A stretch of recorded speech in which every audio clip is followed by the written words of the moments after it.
오늘 히브리서 강의 첫 번째 시간에는 히브리서의 개관을 하려고 합니다. 그래서 오늘 이 말씀의 제목은 말씀 안에서 예수님을 만나고 있는가? 말씀 안에서 예수님을 만나고 있는가라는 제목으로 여러분들과 말씀을 나누기 원합니다. 여러분, 신학교를 가면 성경 공부 많이 할 것 같죠? 신학교에서는 성경 공부를 그닥 많이 하지 않습니다. 신학을 공부합니다. 그래서 왜 그런 말 있잖아요. 신학교 가서 오히려 신앙이 식어버리는 이 전도사님들이 계시다고.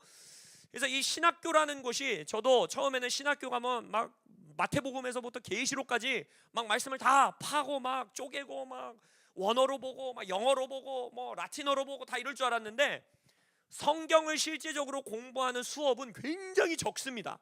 그렇게 많지 않아요.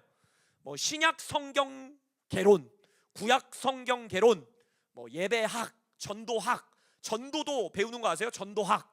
근데 전도사님들이 전도를 제일 안 해요. 이 전도학, 뭐 또 뭐 교회 역사학, 선교학 이런 걸 배웁니다. 학을 많이 배워요. 교회를 안 해. 이 성경 공부를 안 해요. 제가 그게 제일 아쉬웠는데, 저는 신학교를 다니면서 너무너무 하나님께 감사했던 이유가 하나 있는데, 제가 신학교를 다니고 나서 바로 은퇴하신, 그러니까 은퇴가 걸려 계신 이 교수님을 한 분 만났어요. 근데 그 교수님은 우리나라에 그때 당시만 해도 딱 5분 계셨대요.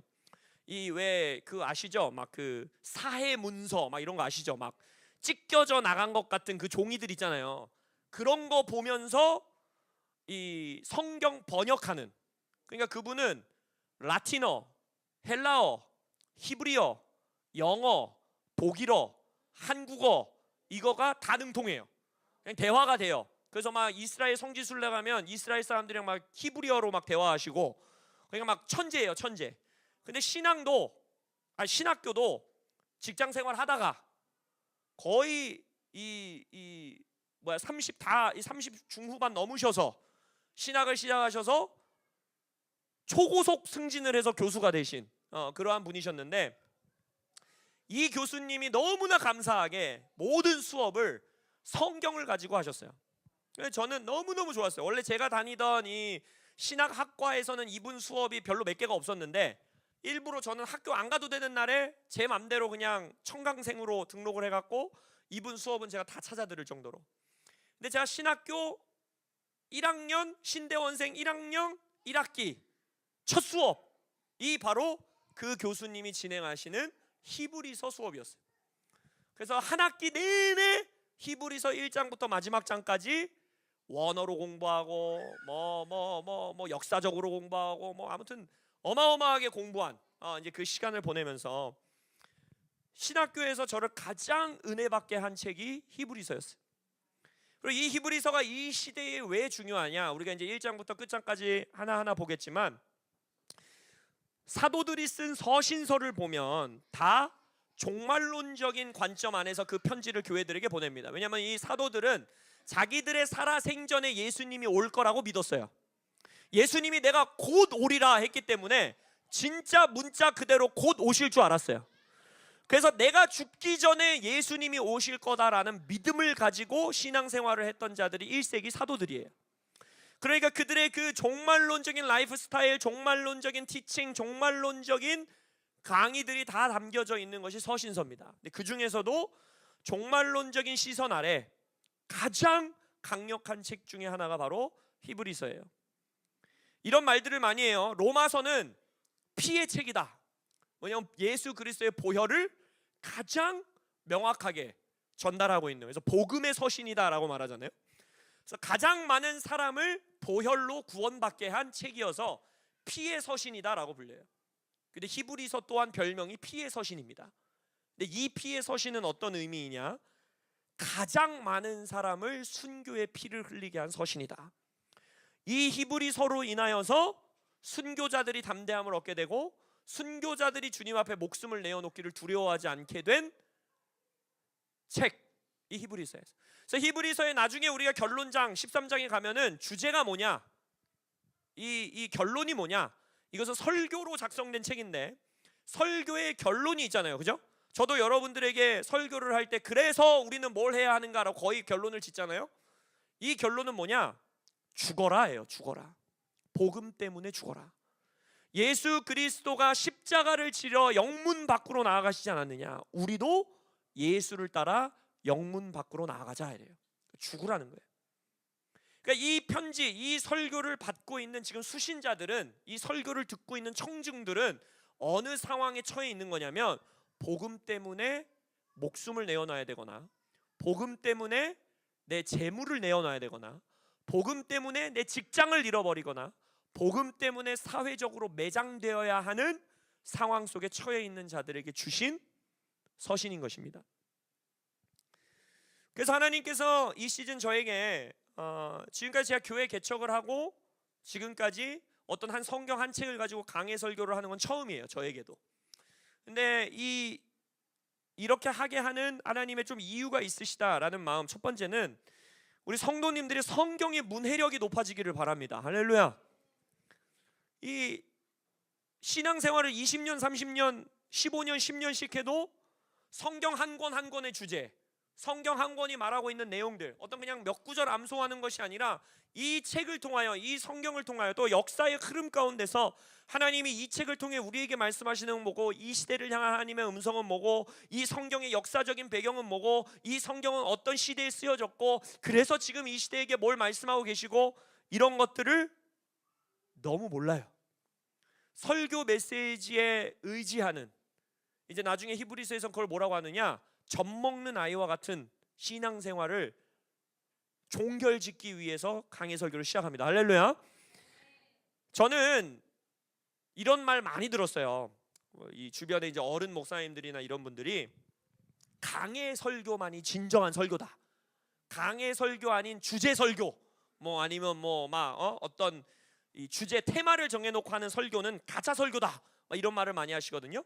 저는 그 말에는 전적으로 동의하지는 않습니다. 왜냐하면 이 말씀을 통해서 하나님이 우리에게 주시는 성경의 원리와 또 우리의 삶의 라이프 스타일과 우리에게 도전하는 메시지들이 있기 때문에, 그러나 그런 어떤 성경 안에서 말하고 있는 주제, 성경 안에서 말하고 있는 원리 원칙이 실제적으로 우리의 삶의 능력이 되고 우리의 삶에 적용이 되기 위해서는 기본 바탕에 여러분들의 성경의 문해력이 있어야 돼요. 성경을 읽으면서 이해할 줄 알아야 돼요. 성경 안에서 하나님이 뭐라고 했어요? 내 말은 어렵다 하지 말아라, 이러고. 내 말은 너희들의 입에서 멀지 않다, 너희들의 마음에서 멀지 않다, 이해할 수 있는 말씀이다 라고 말합니다. 그리고 하나님의 예언 중에 하나가 뭐예요? 성령이 주어지면 노인이나 어린아이나 하나님의 말씀을 전해달라고 하지 않겠다고 했잖아요. 왜요? 남녀노소 성령으로 인해 하나님의 말씀을 아는 시대가 올 것이다. 그 시대가 여러분들의 시대입니다. 할렐루야. 말씀을 아는 자들 되시길 축복합니다. 말씀을 아는 성도님들 되시기를 축복합니다.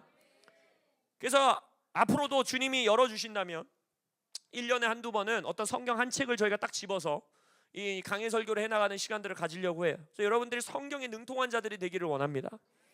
그리고 두 번째, 이 강해 설교를 시작하는 이유는 이 시대에 반드시 주목해야 되는 책이 히브리서이기 때문이에요. 그래서 히브리서로 시작하고 싶은 거예요. 물론 이 창세기서부터 계시록까지 모든 성경 한 구절 한 구절들은 과거에 쓰여진 말씀이지만 또한 동시에 전 세대, 인류 역사 영원토록 우리에게 말씀하시는 살아있는 하나님의 말씀입니다. 할렐루야. 그러나 또한 동시에 하나님께서 마치 히브리서의 이 설교를 듣고 있는 청중들의 인생과 같이 지금 이 대한민국, 또 이 시대를 살아가는 우리들에게 정치적, 사회적, 문화적, 이 교회가 배척되고 교회가 핍박 가운데 있고, 이제 교회 해산법이 이 나라에서 만들어지겠다고 말하고 있고, 그저께 이 공개적으로 드려지는 대통령과의 간담회에서, 여러분들 그 뉴스 보셨는지 모르겠어요. 그 정치 국회의원이 누군지 저도 잘 모르겠습니다. 한 사람이 대통령에게 건의하기를 교회 안에서 돈을 어떻게 쓰는지, 교회가 이 목사들이 어떻게 생활을 하고 있는지 정부가 이제는 조금 더 가까이 통제하고 들여다봐야 되지 않겠습니까? 라는 건의를 대통령에게 드리는 일이 이 나라에 있었어요. 여러분, 이제 우리가 상상과 같이 생각했던 중국이나 러시아나 뭐 북한이나 이런 나라에서만 이뤄지는 일인 줄 알았던 그 일들이 우리 자녀 세대에는 더 명백하게 비논리적으로, 비이성적으로, 그러나 교회를 공격하고 교회를 무너뜨리려고 하는 그러한 일들이 펼쳐지게 될 겁니다. 근데 여러분, 두려워하지 마세요. 성경 안에서 그걸 이미 하나님께서 말씀하고 계십니다. 할렐루야.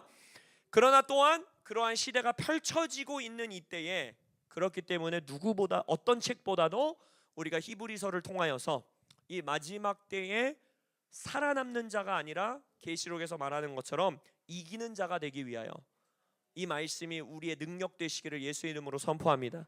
그래서 오늘 이 히브리서 개관의 시간에는 이 히브리서의 저자가 누구냐, 히브리서를 누가 받았냐, 그리고 이 메시지의 큰 틀은 무엇이냐라는 것을 여러분들과 좀 나누기 원합니다. 여러분들이 나중에 이제 로마서, 뭐 히브리서, 에베소서, 이 성경 한 권 한 권 한 권에 주석서라는 이야기 한번 들어보셨죠? 주석. 그러니까 주석은 뭐냐면 그 성경책의 1장 1절부터 마지막 절 끝절까지 한 절 한 절 원어를 분석해 놓고 이 말씀의 틀을 생각하고 이제 막 그러는 엄청나게 두꺼운 책들이에요. 근데 그 모든 주석서에 엄청난 또 두께로 이 성경책은 누가 기록했냐, 어느 시대에 기록됐냐, 그리고 누가 이 성경을 받은 수신자들이냐, 청중들이냐를 엄청나게 열심히 연구해 놓습니다. 근데 우리는 문득 생각해 보면 그게 그렇게 중요한가? 저도 신대원 1학년이 됐어요. 뭐하러 이걸 이렇게 열심히 공부해야 되지? 그냥 이 성경책 살아계신 하나님이 쓰신 책이고 성령의 감동으로 쓰여진 책이고 그냥 내게 주시는 말씀이구나 하고 받으면 되지. 이게 몇 년도에 적혀진 책인지, 이게 누가 쓴 책인지, 이거를 누가 받았는지, 그걸 왜 이렇게 중요하게 공부해야 될까? 솔직하게 그런 생각이 드시는 분 한번 손 들어보세요. 저도 그랬기 때문에 다 저보다 수준이 높으신 신대원생보다 수준이 높으신, 할렐루야. 왜 그게 그렇게 중요한가? 그 이유는 아까 말씀드렸듯이 이 성경은 100년 전에 읽어도 100년 후에 읽어도 1000년 전에 읽어도 1000년 후에 읽어도 영원토록 그 말씀을 읽는 자들에게 그 시대의 말씀하신 하나님의 살아계신 말씀임을 예수의 이름으로 믿음으로 선포합니다. 근데 또한 동시에 어느 시대에 누구에게 누구를 통해 이 말씀을 전했는가를 온전히 모른 채 문맥에서 따로 뚝 떨어져서 성경 한 구절이나 몇몇 문맥을 내 삶의 환경과 상황에 맞추려고 하는 오류를 우리가 종종 범합니다. 그 중에 아주 대표적인 구절을 제가 하나 읽어드리겠습니다. 여호와의 말씀이니라. 너희를 향한 나의 생각을 내가 아나니 평안이요 재앙이 아니니라. 너희에게 미래와 희망을 주는 것이니라. 너희가 내게 부르짖으며 내게 와서 기도하면 내가 너희들의 기도를 들을 것이요 너희가 온 마음으로 나를 구하면 나를 찾을 것이요 나를 만나리라. 이거 막 냉장고에도 붙여놓고 자동차에도 붙여놓고 막 은혜가 되잖아요. 나를 향한 생각이 재앙이 아니요 하나님 감사합니다. 나에게 미래와 희망을 주고 내가 기도하면 응답하시겠다고 하고 내가 찾으면 만나주시겠다고. 할렐루야, 할렐루야. 이 말씀이 언제 기록될게요? 일단 이 말씀이 어디 있는 말씀입니까? 예레미야. 예레미야는 언제 예언했습니까? 성경의 문해력이 높아질지어다. 할렐루야. 바벨론 포로로 잡혀간 시대에 이 예언을 했어요. 그리고 예레미야가 기록될 때는 포로로 잡혀간 지 아주 따끈따끈할 때입니다. 70년 남았어요. 70년 동안 포로 생활을 해야 됩니다. 지금부터. 그리고 아예 앞에서부터 말해요. 언제 끝날지 말 안 해준 게 아니라 하나님이 말해요. 너네는 70년 동안 포로로 잡혀 있을 것이다. 그리고 그 배경 안에서 이 말씀을 하십니다. 몇몇은 이 말씀을 들을 때 70년의 끝을 못 볼 사람들도 굉장히 많았습니다. 바벨론에서 죽어야 되는 사람들이에요. 바벨론에서 인생이 끝날 사람들이에요. 그 사람들을 향해 뭘 말씀하고 계세요? 하나님의 너희를 향한 생각은 재앙이 아니다. 뭔 소리예요? 하나님이 바벨론 잡혀간다고 해서 나 바벨론에 지금 잡혀왔는데 쇠고랑 차고 있는데 노예로 살고 있는데 내 터전 다 잃어버렸는데 내 돈 다 잃어버렸는데 우리 가족 중에는 다 죽은 사람들도 있는데 나는 너희들에게 미래와 희망을 주기 원한다. 바벨론에서 나를 찾아라. 그럼 만나주겠다. 70년 동안 노예로 있어야 되는데 이 말씀을 주시는 거예요. 그 배경과 그것을 알고 이 말씀을 읽으면 완전히 느낌이 달라집니다. 뉘앙스가 달라집니다. 내 삶의 어두움의 시간을 통과할 때 이것이 단순히 그냥 한 말씀 한 구절 딱 암송하면서 내일 해결되겠지, 다음 주에 해결되겠지, 내년에 해결되겠지가 아니라 나의 마음 가운데에 하나님을 신뢰하는 믿음과 인내의 씨름이 이 말씀으로 인해 내 안에서 꽃피울 수 있는 거예요. 이만큼 말씀이 어떤 배경 안에서 어떻게 주어졌는가를 아는 것은 나의 오늘의 삶의 그 말씀을 가지고 씨름할 수 있는 깊이와 영성과 열정을 더해주는 것입니다. 물론 몇몇 신학자들이나 성경학자들은 너무 과거의 상황과 조건과 상태에 집중해서 이 시대에 하나님께서 그 말씀을 통해 우리에게 주시는 레마의 예언적으로 주시는 말씀, 살아있는 말씀을 전달하지 못한 채 마치 이 책을 그냥 역사책 강의하시듯이 하시는 분들도 많아요. 또 그 함정에도 빠지면 안 됩니다.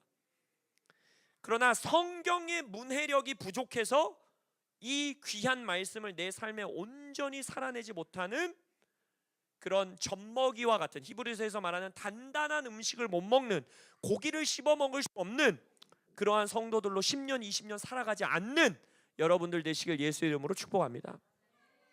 그래서 히브리서의 저자를 먼저 우리가 생각해 보면, 히브리서의 저자는 나중에 여러분들이 히브리서 주석서를 찾아보면 거의 이 정도 두께로 저자가 누구냐를 말해요. 왜 그러냐면 히브리서의 저자는 논쟁이 엄청 많고 정확하게 말하면 아무도 모릅니다. 천국 갈 때까지 우린 몰라요. 천국 가서 찾아야 돼요. 히브리서 도대체 누가 썼냐고. 바울이라는 주장이 제일 많은데 그것도 정확하지 않은 게, 바울은 자기의 모든 서신 가운데에 가장 편지의 서두에 내가 이 편지를 썼다라는 걸 당당하게 말합니다. 좀 자기 사랑이 넘쳤던 사람이에요. 바울은 하나님 안에서 이 자존감이 굉장히 똑바른 사람이었기 때문에 이 편지는 하나님의 부름받은 사도 나 바울이 친히 쓰노니, 아니면 나를 대신하여 누가 지금 대필하고 있노니 이건 내가 전하는 편지다 하고 당당하게 말합니다.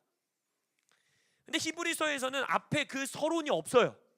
누구에게 쓰고 있는 편지인지, 누가 쓰고 있는 건지, 어디서 쓰고 있는 건지, 어디를 향해 보내고 있는 건지 아무 말이 없고 그냥 설교가 시작돼요. 오늘 히브리서 1장 1절 읽었잖아요.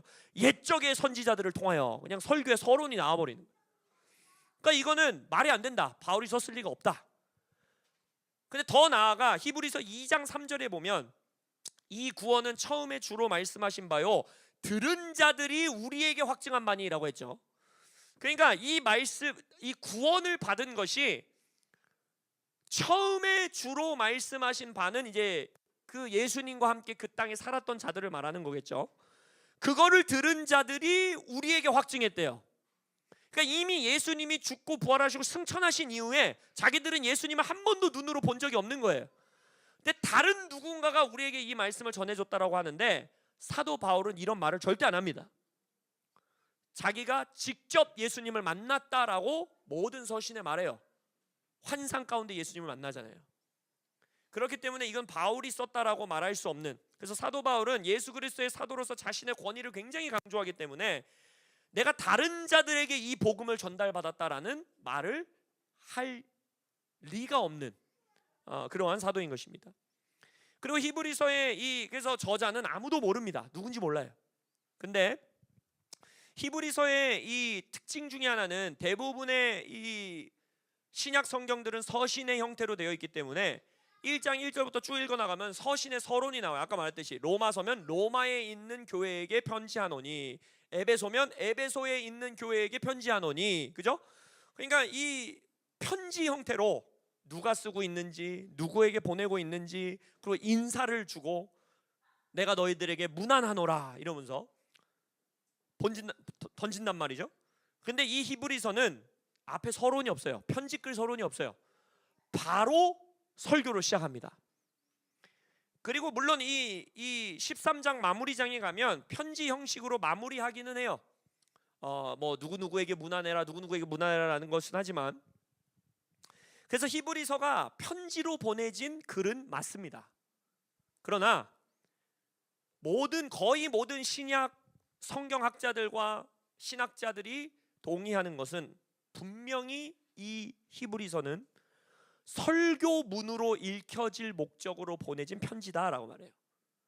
물론 그때 당시에는 1세기, 2세기 이때는 글을 모르던 일반인들이 굉장히 많았기 때문에 이 바울이 쓴 편지도 로마에 있는 교회에게 문안하노니라고 하잖아요. 그럼 로마서면은 그때 당시엔 다 가정교회 형태였기 때문에 마치 컨퍼런스 같은 게 열려요. 그래서 이 가정교회들이 다 모입니다. 몇몇 가정교회가 연합해서 모여요. 그리고 그 글을 읽을 줄 아는 누군가가 야, 우리 바울 사도가 우리에게 편지를 보내셨다 이러면서 그것을 설교문 같이 읽는 그러한 시간이 있었을 겁니다. 근데 더더욱이 이 히브리서는 설교로 지금 이 편지를 받는 자들에게 말하고 있는 거예요. 그래서 제가 신학생 때 이 교수님이 저에게 주었던 숙제가 뭐냐, 우리들에게 주었던 숙제가 일주일에 한 번 이 히브리서 수업이 있었거든요.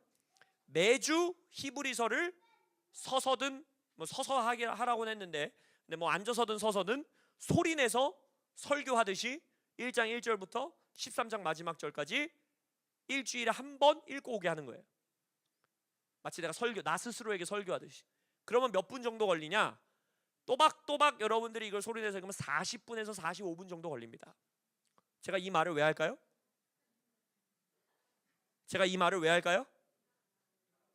일주일에 40분을 말씀에 투자하지 못하는 자는 아버지의 사랑의 징계를 받을지어다. 할렐루야. 이제 앞으로 매주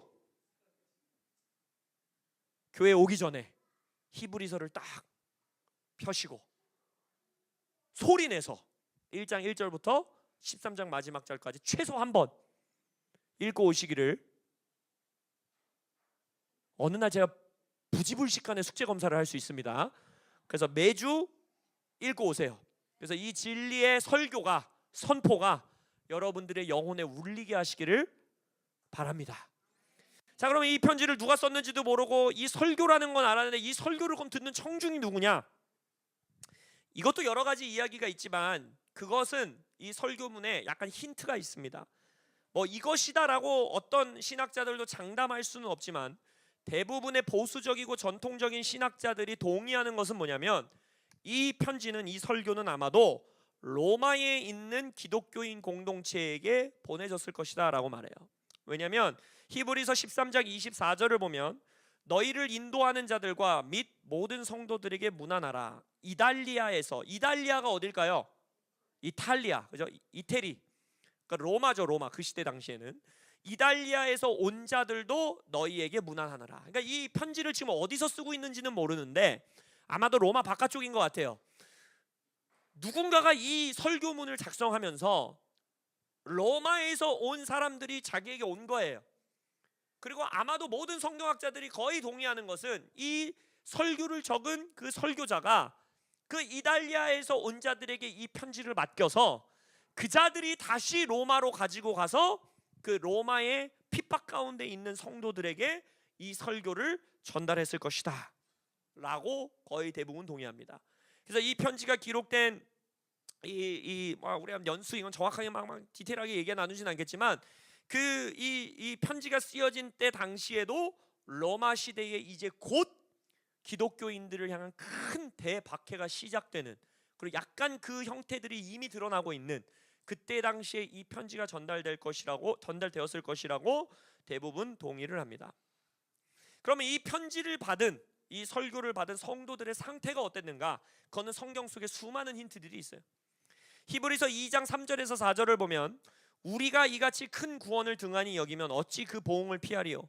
이 구원은 처음에 주로 말씀하신 바요 들은 자들이 우리에게 확증한 바니 하나님도 표적들과 기사들과 여러 가지 능력과 및 자기의 뜻을 따라 성령이 나누어 주신 것으로 그들과 함께 증언하셨느니라. 그러니까 결국 이 로마에 있는 이 청중들은 성령의 놀라운 표적과 기사, 성령의 능력으로 확증된, 그러니까 막 기적이 일어나고 표적이 일어나고 이사가 일어나는 놀라운 확증이 함께 주어진 복음을 받고 그것으로 인해 과거에 구원을 받은 자들이에요.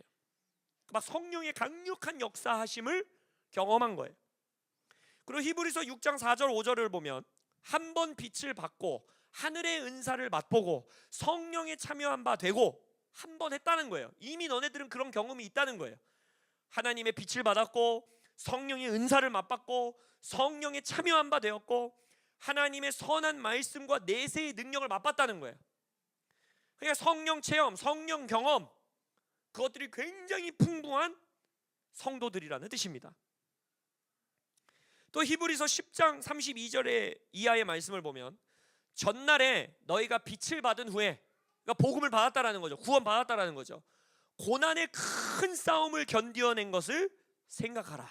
그러니까 복음 때문에 과거에도 이미 한 번 엄청난 핍박이 있었던 거예요. 근데 그걸 믿음으로 이긴 거예요. 승리한 거예요. 견뎌낸 거예요. 혹은 비방과 환난으로서 사람에게 구경거리가 되고 사람들에게 놀림도 받았고 왕따도 당했고 사회적으로 매장도 당해봤고, 혹은 이런 형평에 있는 자들과 사귀는 자가 되었으니 복음 때문에 고난받고 핍박받는 사람들을 품어줬다라는 거예요. 교회 안에 들여왔다는 거예요. 그들을 돌봐줬다라는 거예요. 너희가 갇힌 자를 동정하고 너희 소유를 빼앗기는 것도 기쁘게 당한 것은 뭐라는 거예요? 복음 때문에 감옥도 갇혀봤다라는 거예요. 예수 믿는 것 때문에 돈도 잃어봤다라는 거예요. 내 소유도 빼앗겨봤다라는 거예요. 너희들이 그렇게 했던 이유가 뭐냐? 더 낮고 영구한 소유가 있는 줄 너희가 알았기 때문이다. 그러니까 이 복음의 메시지를 받고 구원받았을 때 고난과 핍박도 받았고 사회적으로 압박도 받았고 돈도 뺏겨받고 감옥에도 갇혀봤고 감옥에 갇힌 자들을 내가 돌봐줘도 받고 이겨냈고 견뎌냈고 승리해봤다라는 거예요. 그래서 히브리서의 수신자들, 지금 이 편지를 받고 있는 자들은 그들의 믿음 때문에 또 예수님을 향한 헌신 때문에 사회의 적개심을 받고 핍박과 수모를 지금도 당하고 있고 지금 더 큰 핍박이 그들의 삶 가운데 다가오고 있는 상황 속에 이 설교를 듣게 되는 겁니다. 아까 재산이 몰수당하고 감옥에 갇힌 것도 우리가 보았지만 히브리서 11장 24절 이하의 말씀으로 보면 믿음으로 모세는 도리어 하나님의 백성과 함께 고난받기를 잠시 죄악의 낙을 누리는 것보다 더 좋아하고, 그러니까 모세를 통해서 그들의 삶을 지금 격려하는 거예요. 너네도 모세 같은 삶을 살지 않았냐? 모세도 죄악의 낙을 누리는 것보다 애굽의 왕자로 살아가는 것, 너희들이 죄인으로 살아가며 누릴 수 있는 풍성함, 죄의 기쁨, 쾌락, 음란, 탐욕, 이런 것들보다 하나님의 백성과 함께 복음 때문에 고난받기를 기뻐하지 않았느냐?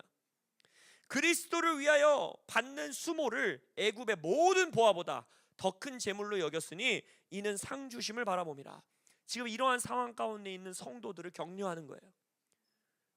예수 믿는 것 때문에 재산을 뺏긴다는 거예요. 예수 믿는 것 때문에 사회랑 결별해야 돼요. 내 친구들과 결별해야 돼요. 죄악 가운데 있는 자들과는 이제 나는 놀림당하고 핍박당하고 고난받는 세간이 오게 된 거예요. 그래서 이 로마 사회 안에서 예수를 믿고 있었던 이 청중들은 이들의 신앙을 버리도록 압박받는 상황이었을 겁니다. 그리고 신앙 때문에 목숨의 위협과 내 재산의 위협과 사회 안에서 고립되는, 왕따되고, 지금 우리의 표현으로 하자면 직장도 얻기 힘들고 누구도 나와 친구가 되어주지 않고 학교에서도 놀림을 당하고 놀림 당하는 것에 그쳐서 감옥도 갈 수 있고 목숨도 빼앗길 수 있는, 사회의 모든 혜택에서 소외당하는 그러한 삶을 살고 있는 성도들에게 이 설교가 주어진 것입니다. 그래서 나중에 이제 우리가 히브리서를 한 장 한 장 보면 이 청중들에게 이 편지가 전달된 이유가 있어요. 뭐냐면 이 청중들이 과거에 한번 그런 핍박을 이겨냈거든요. 과거에 한번 그런 압박을 승리하고 믿음으로 이겨냈단 말이에요. 근데 지금 오고 있는 이 압박은 과거에 경험했던 압박보다 더 조직적이고 더 힘들고 더 어려운 거예요. 그러다 보니까 이들이 뭘 선택하느냐? 그때 당시 예수 그리스도를 믿었던 대부분의 성도들은 유대교를 믿고 있다가 예수를 믿게 됩니다. 심지어 이방인들도 유대교에 귀의를 했던 수많은 자들이 성경에서, 신약 성경에서 그것을 이제 예수를 경외하는 자라고 표현을 하는데, 이방인임에도 불구하고 유대교의 전통을 따라가다가 우리가 유대교에서 말했던 메시아, 우리가 기다리고 있던 메시아가 바로 예수님이셨구나 라는 걸 깨닫고, 유대교 생활을 하던 자들, 유대인으로 살아가던 자들, 유대교에 귀의했던 이방인들이 이제 나는 예수 그리스도, 나사렛 예수 그리스도가 우리가 기다리던 메시아임을 믿습니다. 그리고 그 메시아가 이미 죽고 부활했고 승천했고 다시 오실 것입니다 라는 거를 믿는 자들이 대부분이었어요. 그러다 보니까 이들이 무슨 유혹 가운데 빠지게 되냐, 그때 당시 로마법 치하에서 유대교는 합법적인 종교였습니다. 원래 로마의 법은 다 신의 문화이기 때문에 이 신도 섬길 수 있고 저 신도 섬길 수 있고 다 섬길 수 있어요. 근데 이 유대교는 그때 당시 로마 제국에 있었던 유대인들이 너무나 많았기 때문에, 그래서 분봉왕, 유대인들을 다스리는 따로 왕도 두고 그랬잖아요. 그렇기 때문에 이들을 관리하기 위해서, 그럼 로마의 신들을 섬기는 것만 니네가 건들지 마, 로마인들에게, 어차피 유대인들은 전도라는 게 없거든요. 유대인만 구원받는다고 믿었거든요. 그러니까 다른 복음을 전하지 않아요. 그러니까 그럼 니네끼리 니네 여호와 신 섬겨, 그리고 법으로 보호를 해줬어요. 그러니까 이 예수 그리스도를 구주와 왕으로 영접한 기독교인들 중에 몇몇이, 야 그냥 우리 유대교라고 하자, 우리 그냥 유대인이라고 하자, 그러면은 이런 수모 겪지 않아도 되잖아, 이런 어려움 겪지 않아도 되잖아, 그러면서 그냥 마음으로 계속 예수님 믿으면 되지, 원래 예수님도 유대인이었잖아 라고 하면서 다시 유대교의 제의로, 유대교의 제사로, 유대교의 정신으로 다시 돌아가려는 유혹을 받고 있었다라는 게 나중에 이제 여러분들이 뒷장을 보면 많이 발견됩니다. 그래서 히브리서의 중심 메시지 중에는 5번의 경고 메시지가 있어요. 너희들 이렇게 하지 말아라, 이걸 조심해라, 내가 너희들에게 말하노니 이렇게 살지 말아라 라는 굵직한 5번의 경고가 등장합니다. 근데 그 모든 5번의 경고의 결론은 뭐가 되어 있느냐, 너네들 지금 이렇게 이 길을 계속 가다 보면 너희들의 인생의 결말은 배교다라고 말해요. 예수의 구원을 너희들이 거절하게 될 것이다, 예수를 거절하게 될 것이다, 너희들의 복음을 떠나게 될 것이다. 그러면 너희들은 영원한 언약과 약속을 잃어버리는 자들이 될 것이다, 그러니 그렇게 가지 말아라 라고 말해요. 자, 여기까지가 이 설교의 배경이에요. 그럼 우린 이렇게 질문할 수 있죠. 저는 배교 안 하는데요, 제가 왜 예수 믿다 갑자기 유대인이 되겠어요? 내가 갑자기 예수 믿다 왜 불교로 가겠어요? 내가 예수 믿다가 무슨 이슬람인이 되겠습니까? 내가 예수 믿다가 무슨 신천지 믿겠어요? 내가 예수 믿다가 무슨 다른 종교 믿겠어요? 그러면 이 설교가 별로 나에게는 적용이 될 수 없는 말씀일까? 라고 생각할 수 있어요. 근데 이 배교가 단순히 이 경고하고 있는 메시지가, 그 배교의 길이 예수 그리스도 나 더 이상 안 믿어, 예수님이 유일한 구원의 길이 아니야 라고 말하는 것만 배교라고 말하고 있지 않아요. 배교의 길에 들어서고 있는 자들에게 경고하고 있습니다. 그 중에 하나가 무엇이냐, 여러 경고가 나오는데 몇 가지 특징을 말씀드리면, 모이기를 패하는 자들의 습관을 따라가지 말아라 그래요. 예수 믿는 자들로서 모여서 예배하는 것, 예수 믿는 자들로서 모여서 떡과 잔을 나누고 교제하는 것, 예수 믿는 자들로서 정해진 장소, 정해진 시간, 정해진 때에 모여서 하나님을 예배하고 찬양하고 말씀을 나누고 교제를 나누는 그 습관을 폐하지 말아라. 그리할 때 너희들은 결국에 너희들이 도달하는 길은 배교의 길이다라고 말해요. 그래서 제가 여러 번 말씀드렸죠. 전 세계에 퍼졌던 코로나 시즌에 예배를 막았었던, 교회를 모이지 못하게 했었던, 모여서 그때 지금 생각해 보면 진짜 말도 안 되는 거였잖아요. 찬양 부르지 마라, 침 튀기니까. 통성 기도하지 마라, 침 튀기니까. 교회 예배를 통제하고 몇 미터 이상 떨어져서 예배해라. 아직까지도 지하철은 다닥다닥 붙어서 다 갈 수 있고, 식당에서는 마스크 벗고 침 튀기면서 밥을 먹을 수 있는데 교회는 안 된다는 거예요. 예배는 안 된다는 거예요. 이랬을 때 수많은 목사님들이 그때 왜 이거에 순종하지 않냐, 교회가 이러니까 개독교라고 욕먹는다, 교회가 이러니까 시대에 덜 떨어진 종교라고 욕먹는다, 이거 뭐 코로나 평생 지속되겠냐, 그냥 그 시간 동안만 욕먹지 말고 교회의 이름에 먹칠하지 말고 흩어져서 온라인으로 예배해라.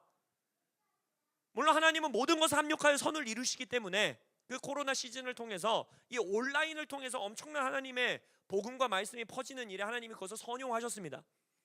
그러나 그때 저는 하나님이 이 마지막 때의 교회를 이제 준비시키시는 작업을 시작하셨다고 믿어요. 그때 교회가 교회 문을 닫았던 자들, 그때 모이기를 패하는 자들의 습관에 순응했던 자들, 이 설교를 듣고 회개하여 돌이키는 일들이 있기를 예수의 이름으로 선포합니다. 여러분들은 코로나 시즌에 어떠셨나요? 우리 그때 시즌부터 저희가 코로나 시즌에 개척했거든요. 개척하고 코로나 터졌어요, 바로. 그래가지고 그때 당시 이 조그만 교회가 그때는 진짜 살아남기 딱 좋았어요. 그래갖고 저희는 막 그냥 주상창 모였거든요. 그래갖고 막 그때 한 30명 됐을 때 30명이 한꺼번에 다 코로나도 걸렸어요. 그래서 우리 교회는 딱 2주 온라인 예배에서, 왜냐? 다 걸려가지고. 그때는 코로나 걸리면은 그거 했어야 됐잖아요. 지금 생각해보면 진짜 미쳤던 것 같아요. 그 핸드폰으로 막 나 어디 있는지 다 막 정부가 보고, 그죠? 지금 생각하면 우리가 왜 그때 다 귀신 들렸던 것 같아. 말이 안 되는 거였는데. 그래서 다 집에서 2주 동안 저희가 주일 예배했어요. 그거 빼고는 다 모였어요. 막 저 오늘 좀 기침하는데요, 목사님 교회 가도 되고, 오라 그랬어요. 저는 독감 걸려도 교회 가야 되고, 죽기 직전까지 교회 가야지. 할렐루야.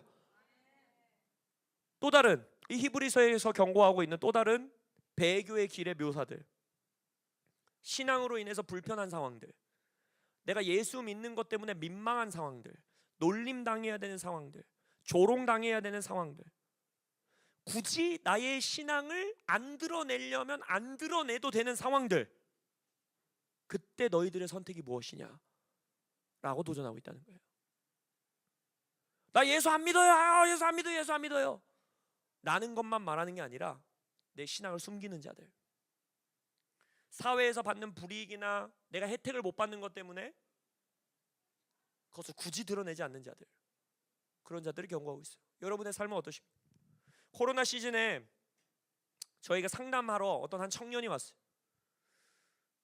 어느 직장이라고 말은 안 하겠지만 이 송도에 아주 모든 청년들이 가고 싶어하는, 아주 연봉도 세고, 그때 당시 막 코로나 시즌이어서 취업하는 이 막 취업의 문도 다 닫혀 있었고, 기업들이 아예 고용을 안 했기 때문에 정말 어렵게 그 좋은 대기업에 취직이 된 거예요.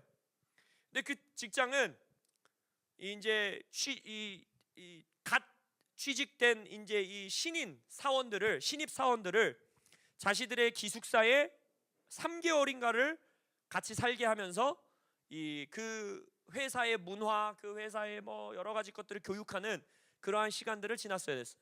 근데 그때가 코로나가 제일 극성일 때 그 친구가 그 직장에 취직이 된 거예요. 근데 그때 어떤 일이 있었냐면, 직장에서 아예 위에서부터 문서가 하달된 거예요. 교회 다니는 신입생들은 주말에 교회 가지 말아라. 왜냐면 그때 한국의 교회가 이 코로나의 주범이다라고 하는 그런 이 문화와 이 거짓 뉴스들이 퍼지고 있었기 때문에 교회를 못 가게 하는 거예요. 그리고 기숙사에 2인실을 쓰는데 서로 고발을 하게 시스템을 만들어 놓은 거예요. 그래서 이 친구가 무서워서 회사 잘릴까봐 교회는 못 가고 온라인 예배를 핸드폰을 놓고 기숙사에서 예배하는데, 그거를 기숙사원이 고발하는 거예요. 얘 교회 갈 것 같아서 나 불안해서 얘랑 같은 방 쓰기 싫다. 그래서 온라인 예배도 안 하기로 작정하는 거예요. 그 친구는 결국 교회 안 왔어요. 그의 신앙이 지금 어떻게 됐는지 모르겠어요. 여러분 그거 막 입을 쩍쩍 벌리면서 깜짝 놀라는데, 여러분의 삶에 그런 선택이 주어졌을 때 어떻게 하실 겁니까? 나의 드림잡, 엄청난 연봉, 승진, 그런 상황 안에서 만약 내가 이 모여 예배하는 것을 목사님 그냥 3개월만 포기하면 되죠, 3개월 동안만 저 그냥 조용히 예수 안 믿는 사람 같이 기숙사 생활하다가 3개월 후에는 저 그냥 부서 배치되면 그 다음부터 몰래 교회 가면 돼요. 그러한 선택을 할 것인가? 아닌가? 지금 히브리서는 그걸 우리에게 도전하고 있다는 거예요. 또 다른 경고를 볼까요? 그러므로 우리는 들은 것에 더욱 유념함으로 우리가 흘러 떠내려가지 않도록 함이 마땅하니라. 히브리서 2장 1절의 말씀이에요.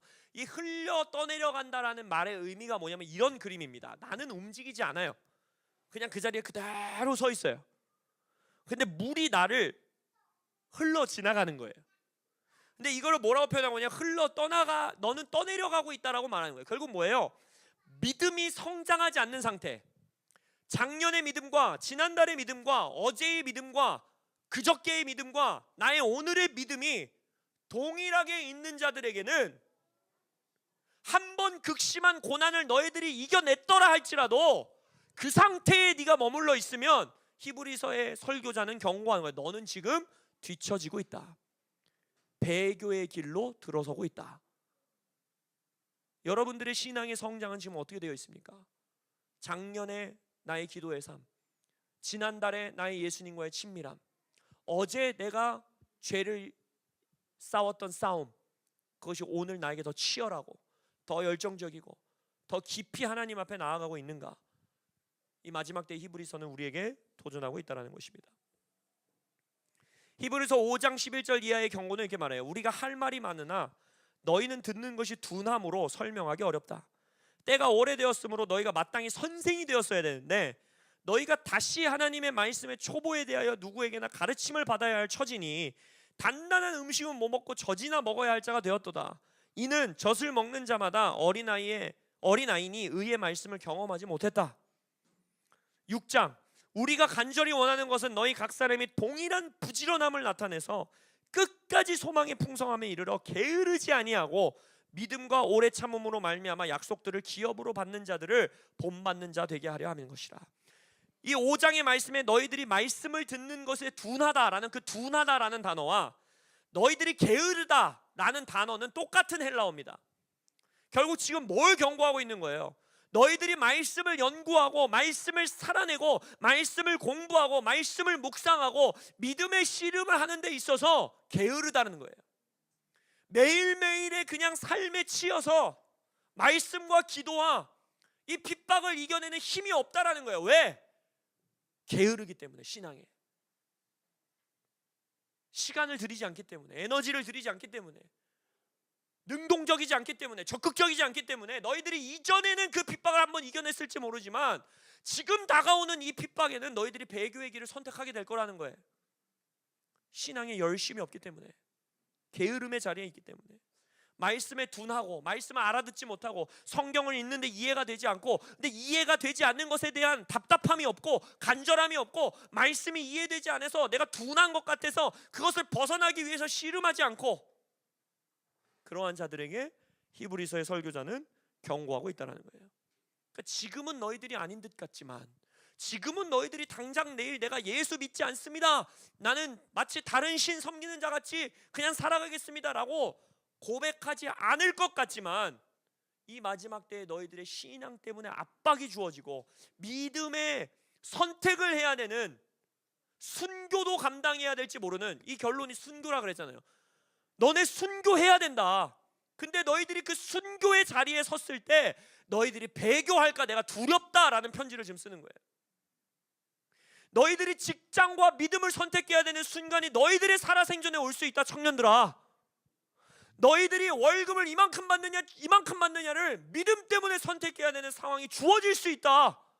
근데 너희들이 돈을 선택할까 봐, 이 사회에 용납되는 것을 먼저 선택할까 봐, 왕따 당하지 않는 것을 먼저 선택할까 봐 내가 두렵다 라고 지금 이 설교자는 우리에게 경고하고 있는 것입니다. 순교자의 영성을 가진 교회로 일어나시길 예수의 이름으로 선포합니다. 마지막 때에 이기는 자가 될 수 있는 유일한 길은 순교자의 영성과 순교자의 라이프 스타일을 갖고 있는 거예요. 그럼 질문해야죠. 아, 이 편지가 어떤 배경에서 써졌구나. 이 편지가 지금 누구에게 주어졌구나. 이 지금 설교를 듣고 있는 사람들은 그러한 상황 가운데 처해 있구나. 그러면 내가 어떻게 영문 밖 예수께로 나아가는, 목숨까지 걸고 믿음 생활하는, 목숨까지 걸고 신앙 생활하는 성도로 오늘 내가 일어날 수 있는가? 21세기 사회 대한민국 안에서 일어날 수 있는가? 질문해야겠죠. 그러한 자들로 살아가기 원하십니까? 청년들이요, 그러한 청년으로 이 시대를 이겨내기 원하십니까? 그럼 질문해야죠. 오늘 본문 말씀 가운데에 이 설교자는 말하고 있습니다. 질문하는 거예요. 너네 진짜 예수 알고 있니? 니네 지금 예수 믿었다고 하는데 너 진짜 예수를 알아? 라고 질문하고 있는 거예요. 오늘 본문 말씀을 보면 옛적의 선지자들을 통하여 여러 부분과 여러 모양으로 우리 조상들에게 말씀하신 하나님께서 이 모든 날 마지막에는 아들을 통하여 우리에게 말씀하셨으니 이는 예수님은 하나님의 영광의 광채시오 그 본체의 형상이시니라. 이게 예수야. 니네가 믿은 예수님이 이런 예수님이야. 마지막 때에 이제 유대교로 귀의하려고 하는 사람들이니까 너네들에게는 옛적에는 선지자들을 보내셨지, 여러 부분과 여러 모양으로 말씀하셨지, 조상들에게 나타나셔서 말씀하셨지, 니네가 선지자들을 통하여서 모세를 통하여서 여호수아를 통하여서 너희들이 하나님의 음성을 들었지. 근데 이제 아니야. 너희들이 살아가고 있는 시대는 마지막 때야. 근데 그 마지막 때에는 아들 예수를 통해서 너희들에게 말씀하시고 계셔. 너네 예수 알아? 예수 모르면 너네 지금 하나님의 음성 못 듣는 거야. 모세 안다고 하나님 음성 듣는 것 같아? 여호수아 안다고 하나님 음성 듣는 것 같아? 너희들이 과거에 고난과 핍박을 이겨냈다고 해서 예수 아는 것 같아? 그 도전을 하는 거예요. 니네 진짜 예수님 알아? 니네 진짜 예수님 제대로 알고 믿고 있는 거야? 니네 진짜 예수님의 하나님의 영광의 광채시오 그 본체의 형상이신 예수님을 경험했니? 라고 지금 설교자는 질문하고 있는 겁니다. 우리의 신앙과 인생의 모든 실패는 어디서 오느냐? 그 뿌리는 어디에 있느냐? 예수님을 진정으로 알지 못하기 때문에 무너지는 겁니다. 위대한 계시는 성경 지식을 많이 아는 게 아닙니다. 성경 한두 구절을 알아도 그 구절 안에서 내가 진짜 예수님을 만났는가? 그리고 예수가 내 안에, 내가 예수의 안에 있는 것처럼 그 예수님의 희생과 사랑과 자비와 능력과 은사와 가르침과 긍휼과 자비를 내가 오늘 살아내고 있는가? 예, 우리의 인생의 승패가 달려있다라고, 핍박 앞에서도 굴복하지 않는 신앙을 가질 수 있느냐 없느냐에 판가름이 난다라고 히브리서 기자는 말하고 있는 것입니다. 그래서 이제 히브리서가 1장부터 시작하면서 계속해서 히브리서 기자는 뭘 말하냐면, 얘들아 예수님은 이런 분이야. 이제 1장에서부터 뭘 말하냐면 예수님은 너희들이 알고 있는 천사들보다도 뛰어나신 분이야. 너희들이 위대하게 생각하는 모세보다도 뛰어나신 분이야. 예수님은 우리의 대제사장이셔. 예수님은 우리의 믿음의 구원자이셔, 창시자셔.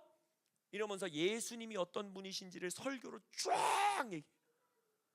성경, 신약 성경 어디에도 없는, 이제 이거를 좀 뭐랄까요, 똑똑한 사람들의 단어로 기독론이라고 불러요. 신학교 가면 기독론을 배웁니다. 예수 그리스도에 대한 신학이 성경 곳곳에 숨어져 있는데 이 히브리서에서는 엄청나게 아름답고 수려한 기독론을 이 설교를 통해 말합니다. 예수님은 이런 분이야. 너네가 믿는다고 고백한 예수님이 이런 분이야. 너네 너무 지금 신앙이 너무 막연해. 예수님을 너무 모른 채 예수 믿는다고 말하고 있어. 과거에 니네가 고난 한번 이겨냈다고 해서 또 다른 고난을 이겨낼 수 있다라고 니네 장담할 수 없어. 예수님을 니네 너무 몰라. 지금 아직도 젖먹이 같은 애들이 이 대제사장 얘기를 하면서 그렇게 얘기하거든요. 예수님은 멜기세덱의 반차를 따르는 대제사장이다. 근데 내가 너네들에게 이 멜기세덱을 가르칠 수가 없다. 왜? 너네가 너무 예수님을 모른다. 너무 말씀을 모른다. 젖먹이 같다. 제가 지금 태어난 지 한 달도 안 된 노아한테 소고기를 먹여본다고 생각해 보세요. 어떤 일이 일어나겠어요? 아파요. 못 씹어요. 못 먹어요. 영양분이 안 돼요. 근데 지금 너희들이 그런 상태라는 거예요. 내가 지금 이 멜기세덱이라고 하는 성경 안에 예수님을 예표하고 있는 어마어마한 지혜와 계시가 있는데 너희들에게 먹여주고 싶어도 못 먹여준다는 거예요. 왜? 너무 성경을 너네가 모른다. 너무 예수님을 모른다. 니네 신앙생활에 꼭 고난을 이겨냈다고 했고 성령의 빛을 받았다고 그랬고 성령의 능력도 경험했다고 그랬고 표적과 기사와 이사가 있는 복음을 듣고 구원받았다고 하는 너희가 어떻게 이렇게 예수님을 모를 수가 있느냐 라고 경고하고 있는 메시지를 보내고 있다는 거예요. 이렇게 너희들이 예수님이 누군지를 모르기 때문에, 예수님을 경험하지 못했기 때문에, 진정으로 예수님이 누군지 너희들의 삶에 적극적으로 묵상하지 않기 때문에 너희들의 신앙에 담대함이 없다라고 경고하고 있는 거예요. 배도의 길로 나아가고 있다. 예수 그리스도의 이름으로 선포합니다. 우리 하베스월 처치가 히브리서를 통해 예수님을 보게 될지어다. 예수님을 진정으로 만난 사람은 목숨을 걸 수 있습니다. 예수님을 경험한 자는 내 피를 흘려서라도 복음을 포기하지 않습니다. 그럼 히브리서 기자 그 예수님을 어떻게 만나는가? 그럼 우리가 그걸 붙들면 되잖아요. 여러분 예수님 만나고 싶으세요? 목숨 거는 신앙생활을 해보고 싶지 않으십니까? 우리 인생 여기 80년 90년 살 수 있는, 여러분 계시록에서 제일 큰 상급이 약속되어 있는 사람이 누군지 아세요? 순교자예요. 순교자. 여러분 순교는 아무나 할 수 있는 게 아니에요. 선택받은 자들만이 할 수 있는 거예요. 제가 결혼 약속하고 연애 때 저희 아내에게 내 꿈은 순교자야 이랬다가 얼마 혼났는지 아세요? 자식 낳고 나서 저한테 아내가 아직도 순교자가 꿈이야? 막 이런 거 물어봤었어요. 여러분 순교는 내가 하고 싶다고 해서 막 맘대로 할 수 있는 게 아니에요. 엄청난 상급이 준비되어 있는 예비된 자들이 할 수 있는 거예요. 근데 그 자리로 어떻게 가냐는 거예요.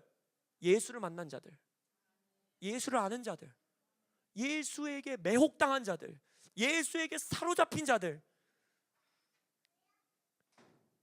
히브리서 기자는 그 예수님을 어떻게 만나느냐?